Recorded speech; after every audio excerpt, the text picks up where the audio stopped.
Happy Saturday, everybody, and welcome to Woodbine Racing Live as we get set for the weekend. 20 races coming your way today at 10 pack, tomorrow at 10 pack, and today it is the second jewel of the Triple Tiara with the Bison City Stakes going for a purse of $250,000. I'm Elisa. This is Jeff.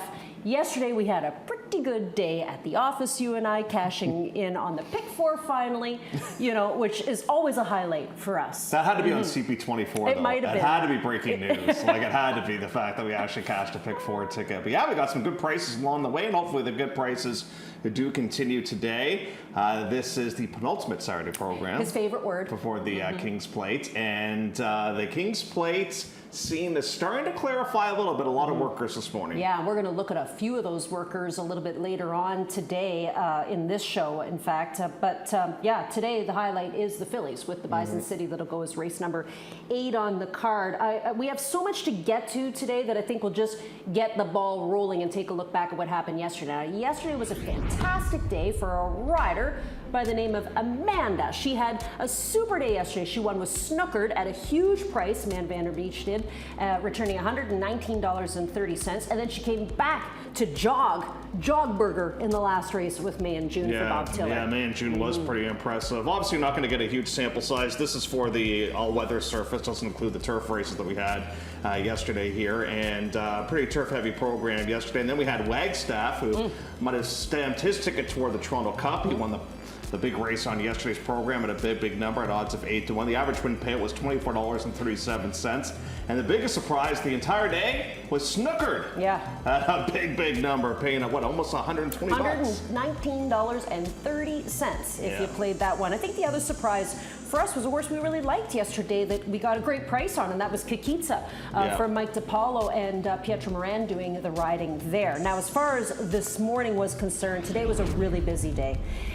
A lot of people want to get out before this heat kicks in, and sometimes there can still be a nice breeze in the morning too. So we had a busy day with lots of horses working as they're preparing for a major day next Saturday, because we do have a number of stakes events. But he rated the surface a 3.5 out of 5, which is interesting because lately it's been a 4, but Ernie says it's a 3.5, and he actually said that today the positioning was quite even. Work of the day. Surprise, surprise. This horse has made onto this board about 10 times this year. Yeah. And this is DeWolf. Now, I'm starting to wonder if DeWolf is a bit of a morning glory, because it always seems to work well.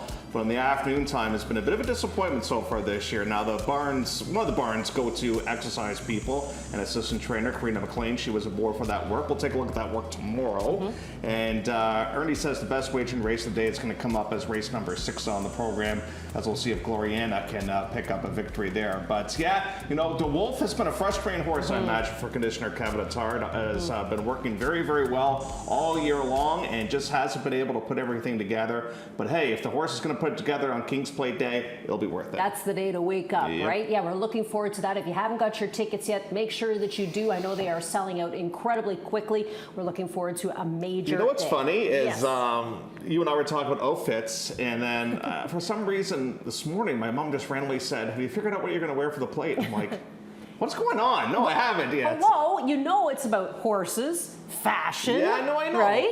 It's going to be a suit of some sort, but I just don't know what. Did you ever have to do the morning suit? I did. They're very hot. They're hot. A lot of people complained when they had to wear those things. Poor Mike Burns, our track photographer, he had to wear one year. Yeah. I thought we were going to have to get out the hose for him. Like, he got very warm. That must have been the year when the Queen was coming, right? Yeah, that was big, 2010. Man, that was a long time ago. That's when Nick and Martha won it. Yeah, Big Red Mike. Yeah, that's pretty crazy. Exciting yeah, no, I'm really looking forward to this year's plate. You know why? Because I think we have some really good horses, but we don't have a superstar yet. I'm excited to see who shows up here next Saturday too to represent the Queen or the King, I should say now, because my mom and dad, I talked to them this morning, and they said, "Now who is coming to represent the King?" Me. Oh, okay. Well, then that solves that problem. No, I don't know. I don't know who's coming. It's not, I mean, I've been here when I was a kid. I came in Lady Di and Prince Charles at the time. They were here, so he has been here before, but I haven't heard any whisperings yet. Could you imagine, like, when the Queen was here being the flower girl? Like, I would have been so nervous. Oh, I was nervous just that she could hear our voices on the day that she was here. All right, we have lots to talk about, and we're going to start things off in race number 4 on today's program, the first of our 7 topics, which is Too Far Back. And we're talking about a horse by the name of Pickford Sweet. Now, she was first start off with a claim from Mike Mattini. He was really busy shopping that week. Yeah. That was early July. I think he took at least 4 or 5 horses into his outfit, and this will be the first start back. They've waited the 30 days. Man, you're 6 to 5 on this day or 7 to 5 on this day. You're on a speed bias track, and look where you are. Like, you are way too far off the pace on this particular occasion. And let's face it, this horse was dropped to win on this day and get claimed. And one of 2 things happened. And the horse got claimed, but was unable to win. But does run very well on this speed-conducive surface. Michaela's able to win it. Michaela gets the front right now, and this is a good run from Pickford Sweet, who does rally really effectively. But you're on a speed-conducive surface, you're too far back, and you're not a stakes caliber horse, so you just leave yourself a little bit too much work to do. But you know what the problem with this race is today? That potentially could be a problem for Pickford Sweet is who's going to be the speed in this race? Yeah, that's a good question. There is no pace at all. Maybe All for Honor, I don't know, but there is. Now that might help out Pickford Sweet because she might not be as far back today. Yep. That's possible too. But she's going to run well yet again. And you know what I like too, Lisa, is I think Mattini and the P413 Racing, they realize this is probably what she is right now. She's a 7,500 claimer. So they waited the time. They bring her back for the same price tag. If you want her, you can have her. So she's offered up today for that $7,500 tag again, as she will kick off today's pick 4. Now, yesterday's pick 4, we got, we had some really good priced horses in our pick 4 ticket. Helps. So we're playing with their money today, which is even That's better. Always nice. Yeah, and we'll see if we can get 2 in a row. Do you want to bank this time? No, I just want one other point in here because we're going to get to our pick 4 ticket, and normally, like, you and I try to find keys, and you might say, well, if Jeff and Lisa like Pickford Sweet, why aren't they keying this horse in their pick 4? It's a 7,500 claimer, on 2.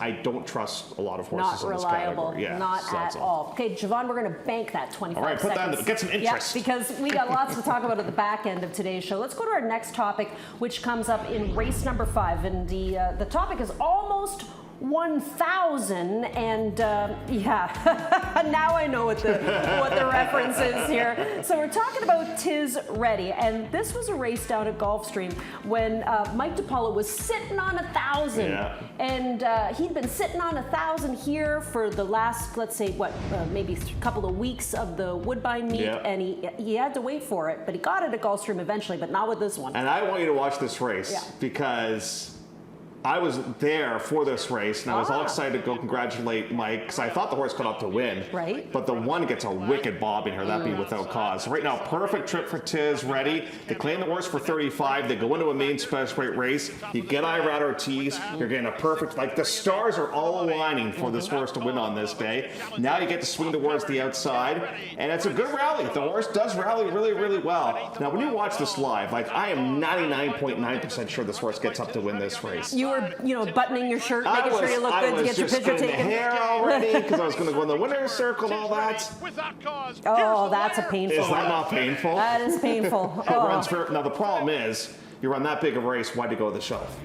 Okay, but also let's look at Kikitsa as a reference because Kikitsa went on the shelf after racing down at Gulfstream, and she came back ready to win yesterday. I mean, no doubt about it, winner. And I think that's something that we've started to kind of notice around here, a new trend that's developing are these horses that are coming in that are fresh right now. We're midway through the season. Horses coming in that are fresh do have a slight advantage, and I put Tbred up on top as well. Yeah, no, it's amazing. You would think, like, we're only halfway through the year that you wouldn't have horses that are a little bit fatigued. It's not. It's just there's such a small margin for victory and defeat in this game that you can only peak for so long. That's true. There's that, but also I wonder if the heat gets to some of them. I would agree with that. We have had a very unusually hot summer for Toronto. I heard on the news yesterday they were interviewing some American tourists who were here in Toronto from South Carolina, and they said it's actually hotter in Toronto than it is in South Carolina. So it's not necessarily what everybody expects from the Great White North, but we are slowly getting used to it.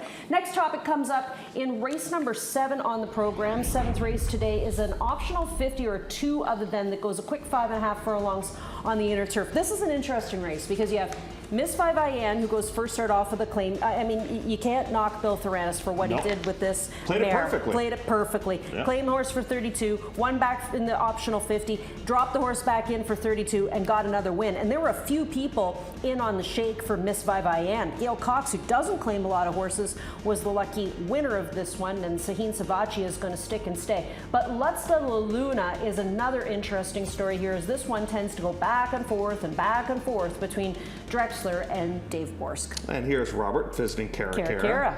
Now, Cara was not aware that Robert was coming to get his picture taken with her because she has a little bit of straw. She looks like she just woke up. Yeah. But Robert looks very, very happy. And John Mattini's due for some racing luck. Like, holy smokes, poor Prima yesterday almost goes over the rail. Yeah. But there's a lot of pace in here. You got Give Me the Boots is very, very fast. Miss Vivian is fast. You've got Cara is fast. Like, it just seems like it's going to fall into the lap of Luz de la Luna in here. So I'm curious about a couple of things. First of all, Luz de la Luna, can she capitalize on this pace battle that's going to develop? And secondly, does David Borsk go back? And I think he will.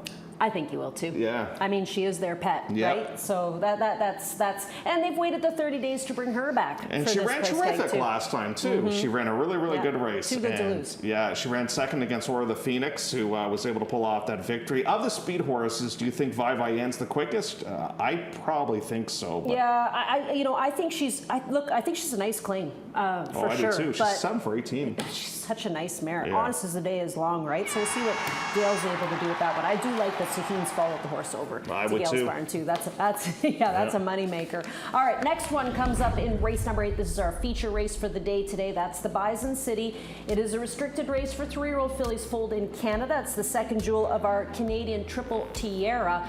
And today it feels like it's Shifty's turn, doesn't it?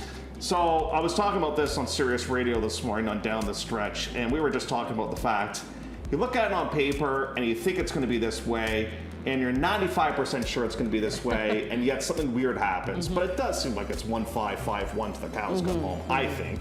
But we'll go back to the Oaks and we'll take a look at Shifty, and I think she ran a race. You know, I think she did. She just got beat by a better horse on this day in no time. Which happened to be your stablemate. Exactly. And the key, you and I know what the key is with Shifty. She's got to relax. And if she doesn't relax, she's going to throw in a bit of a clunker like she did in the Fury Stakes. But right now, she's getting a beautiful pocket trip. No time. Her stablemate's on the outside, and eventually it's going to win the race. Who's saying the pace in here? This is Winterberry. I personally think Shifty's just a better horse than Winterberry is, although I wouldn't kick Winterberry out of my barn by any means. And now you get this dream trip up the inside, and it looks like you're going to go right on by and win, but you just got outfinished. Plain and simple. And you don't have to worry about that horse. And Elisa, according to Mark Cassidy, I believe it was in the story with Ron Gearking, Mark thinks this horse more of a miler, so the cutback and distance are only going to help out Shifty here today, I would think. Yeah, I got her up on top. I agree. I think it's a 1-5.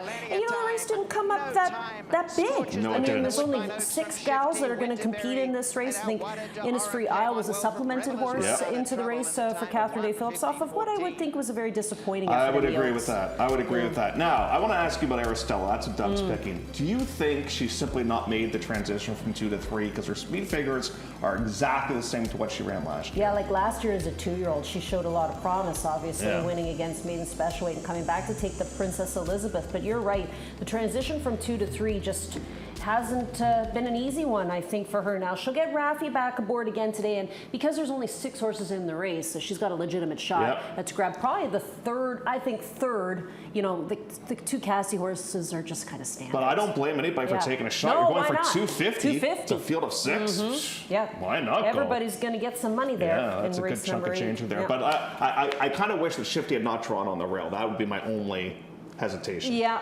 Well, we'll see what happens. And you know what? If she happens to destroy the field here, it makes No Time look even better for the plate. Of course, she'll be in the plate.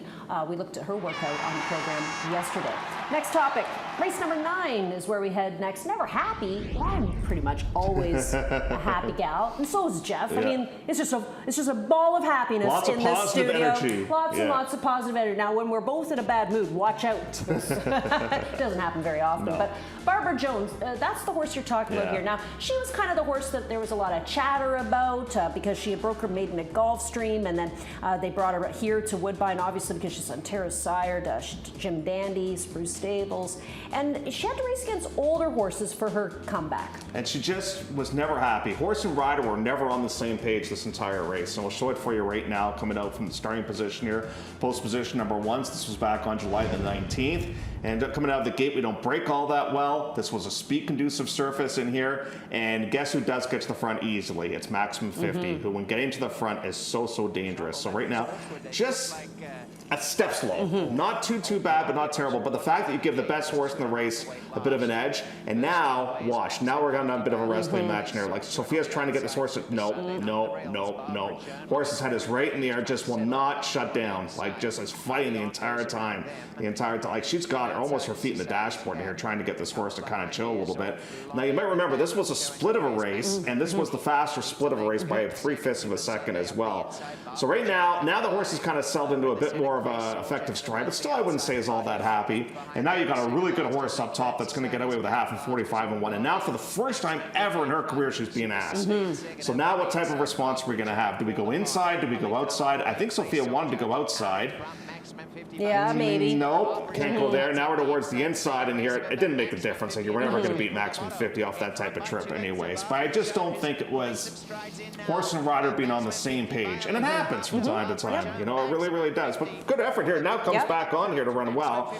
But I did giggle a little bit. I'm sure the owners didn't when I picked up the overnight and I saw the rally again for Barbara Joan. But good gallop out too. But I just think, I still think this is a very talented horse. She looks a little happier when she got to the outside, and also I think she responded pretty well to that left-handed urging too. Once Sophia switched to the left hand, she was able to really get moving again. But she'll get a new pilot here today. Rafael Hernandez is going to pick up the call on this one, and I mean, we'll see if they get along. But it's a whole bunch of ones for you here. But how can you toss this Jamie Beck horse either? You know, like Shotgun Wedding. I mean, and Hoshiana, I don't mind your pick there with the blinkers coming off and well. So well, it's a good field. Like, I don't think it's a slam dunk with Barbara Joan, but I think it's a good field today. I think if she races good here today on the lawn, I think we'll see her in the Wonderwear. Yeah, that's kind of what I'm thinking. Sense. That you would know, make if sense. the timing works out, if she takes to the EP, you know, that we know she likes the turf, obviously. Now, you were mentioning, because I was following this the other day, you said, oh, Jeff, Barbara Jones entered a press gala. They elected not to go there. Yeah, I don't know how you knew about it, but the horse was scheduled to compete on August the 4th in the Lady Erie Stakes.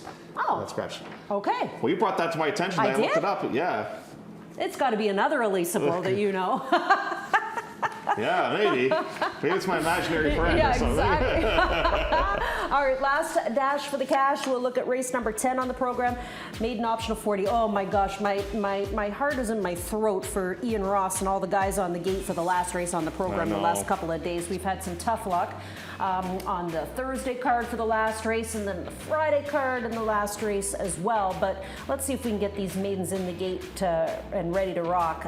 You know, Rarefied is interesting here for Josie Carroll. Now, you know, she's only making her third start in North America. She ran very well in her debut race to finish second in behind Flashy Motor. But she got on the Lasix program last start out, Jeff, and nothing really much happened. Right, and you look at her speed figures, so she's run back-to-back high 60s. That's probably not going to be good enough to win a main special weight race here. So I think they're making the right move by dropping down in class. She's ran against Boca Queen and Flash and Motor. Even Princess Jade's a good reference as well. So I think the drop is appropriate. I'm curious about Tequila Supernova, because we're going to get that good reference with Brittany's Way, because you might remember Brittany's Way broke so sharply on that day, and it looked like Tequila Supernova was going to go by, but Munger had a little something left with Brittany's Way.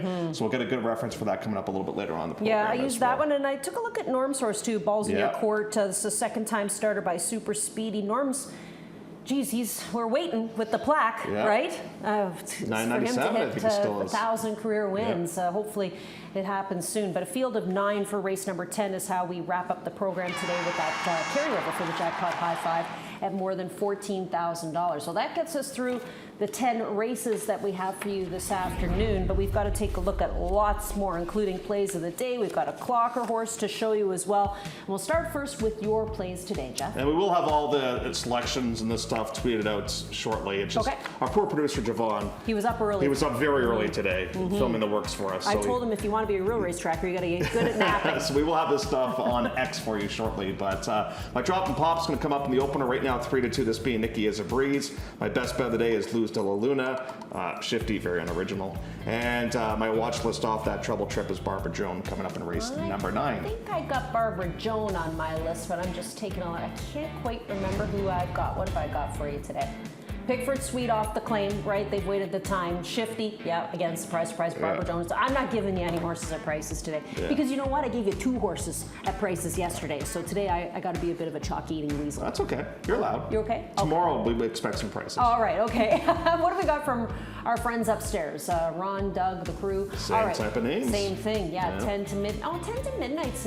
That's in the third race on the program. 3. That's a horse that's got an interesting story. I'd love to know what it is, but this one. Eric went back, he went back, and you know what? That first start back on May 16th, I think there were like 10 people in for this horse. Now, this one makes me wonder, too, if she's just a star in the morning and doesn't show up in the afternoon. But we'll find out today as Sahin Savachi will take over the riding duties. Our clocker horse for the day, well, we only have one because the other horse that Ernie Perry had selected scratched today is a steward scratch, and that's Satori. You're going to see that horse on the program tomorrow instead in a race where I think the horse looks much better spot. Yep. Yeah, really good spot. But Brittany's Way, we just talked about Brittany's Way. That's the Terry Nigel horse. Oh yeah, that was a really exciting finish. Yeah, it was Came good. back on. Really good ride by Ryan. Ryan, he just had enough left in the gas tank that he was able to get that last extra burst from the horse. Yep.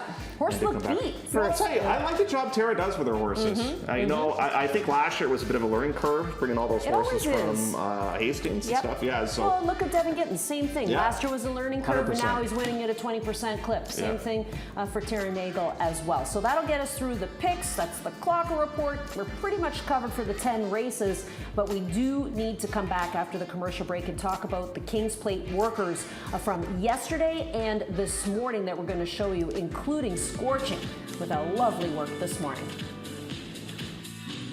Love horse racing? HPIBet.com is Canada's leader in online horse betting. Access thousands of live races from hundreds of tracks worldwide instantly. Enjoy the most advanced betting tools like AI Smart Picks and exclusive cashback rewards you won't get anywhere else. Join today and get up to $100 in free bets. Get the ultimate horse betting experience with HPIBet.com.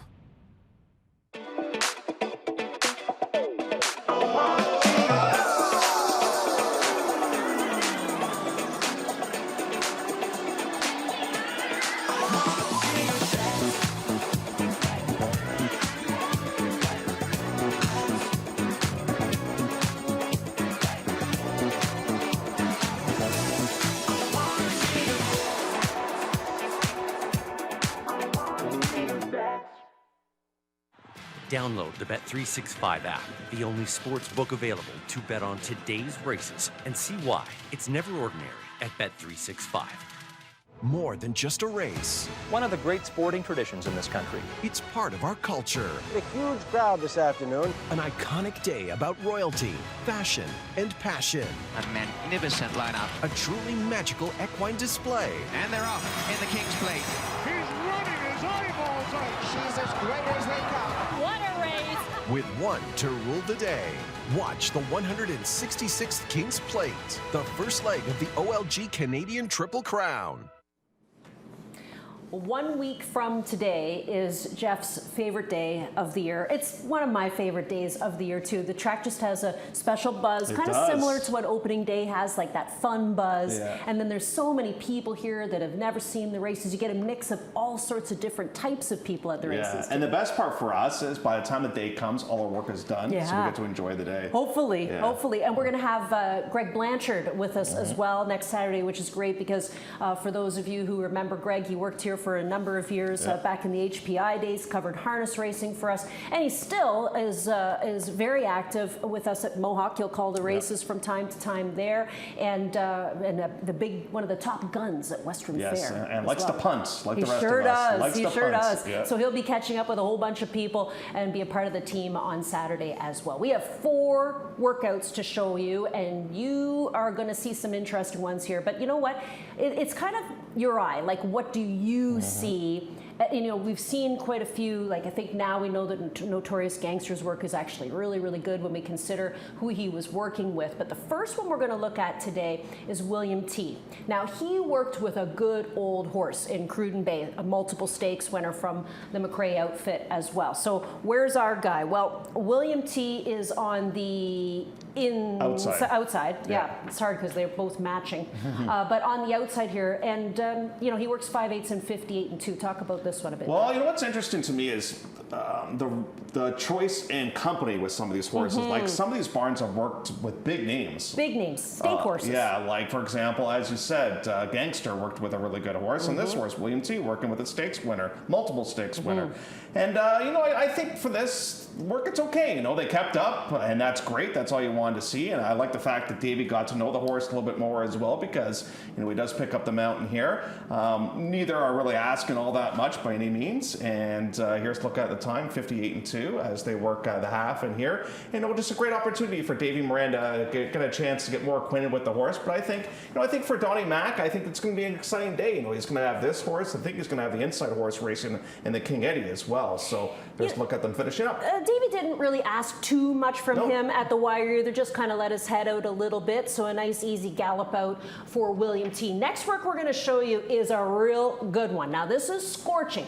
Scorching worked alone. Yeah. So he's a good workhorse to work alone. He doesn't need any company with him, and it was former rider Michelle Rainford who was in the tack for this. Now this horse worked in 1:14 and 3, but it's the way he did it. And what I really wanted to show you again is something that we looked at yesterday. Watch the work when it really begins, which is at the wire. And the decision to work 3/4, a lot of people are working halves and 5/8, they'll gallop out, but still, this is a horse they elected to work 6 furlongs in 14 and 3, getting ready in here. But yeah, I think what happens sometimes is if you are a horse that works too fast in company, you've got to work by yourself. Right. And, he kind of does this like an old pro, I would say. It's not taxing. It's good. I like the fact that I think there's still lots left in the gas tank and reserve, and just a very happy horse. This is a happy horse working, and what I want to see is right here when Michelle, you can see her chirping to this horse right there, and then she starts to ask. This is a really beautiful gallop out. So I know you see a 3/4 work, but this work, when you add it all up, is basically like a mile, right? And this is a very, very. If this is my horse, I'm tickled pink with this workout here. I'd like to actually hear from Michelle because she gets on a lot of nice horses in the morning. And don't forget, he's been playing catch up since he came back to Woodbine because he missed so much time. He could be sitting on a big race. He could be sitting on a big one. Okay, how about Mansetti? Now, this is a worker from the Kevin Attard barn, and it is Pietro Moran who's aboard for this one. He's working with a horse we looked at, Mo Argento's who doesn't really settle all that well in this work on the inside. The rider on the inside's got a huge hold, trying to make sure that he's in the same type of position as the horse on the outside, and that is, of course, Mansetti here. They're going to work a half in 47 and 3. Now, the inside horse is still a maiden, so it's not like this one's really working with anything of any, real strong substance by any means, but, kind of getting a little bit on the turn here, not too bad, and, but still, that the fact that the horse on the inside kind of had to put the brakes on just to make sure that they were finishing up in company in here, but, Mansetti's got the spacing between races too. They seem to really like the 6 weeks between starts. We'll watch the gallop out on him as well. So keep in mind a lot of these horses, and they let this guy go out a little bit here, let his head out a bit. But same thing. Keep in mind a lot of these other horses have been working with good stake horses. This one was working with a maiden for $40,000, maiden $40,000 claimer. Okay, last one we're going to show you is a work by itself, and this is another impressive. Yeah, I like this move. This is really this cool. Horse worked well. So this is Sudbury's Ghost, who of course won the plate trial. Ryan Munger is aboard here for Barb Minshall. This is a work in 1:01, and this is visually impressive because you know what I like the most? You guys have seen so many of these works now where these riders have a really good hold. This is a loose line. This horse is doing this by himself. He's got a cool stride to him too. He kind of floats on the track. Yep. Ears up. Yeah, that's the way I kind of look at him here. But so he's going to work in a time of 1:01. So Ryan was aboard for this work, and this was this morning here at Woodbine. But just a really nice move here. He just I use the term skip. He kind of skips over the synthetic. And I think Ryan's very happy with how things are going at this portion of the proceedings as well. So I think he's kind of peaking at the right time, Elisa. Yeah, I like this work because, like I said, unless maybe he's a horse who can't grab a hold of his mouth, that could be another thing there too. But it's a nice work. He's doing it on his own, and to me, he's a happy customer out there on the racetrack as well. So those are the 4 works. Now, the only one that happened, the 2 that happened yesterday were William T and Scorching, correct? The other 2 were from this morning, and we have more works to show you tomorrow. Faber tomorrow, and DeWolf will show tomorrow as well. All right, well, and DeWolf caught Ernie's eye, so we'll get a chance to see that. We can't show them all because you got to tune in tomorrow. And you were mentioning as well that you got the note there on Tom's Magic. Oh yeah, Tom's Magic worked at Delaware today. 101 and 3 for Tom's Magic down at Delaware as he gets set to make the journey up here to Toronto. Even Elisa's doing her works for the plate. She had a nice walk around the facility yesterday. That's right. I'm still on my plate diet. 2 more pounds to go, and I'm going to fit in that dress. We got 22 minutes before race number 1 on the program. Today's Bison City Day, the second jewel in the Canadian Triple Tiara. Good luck.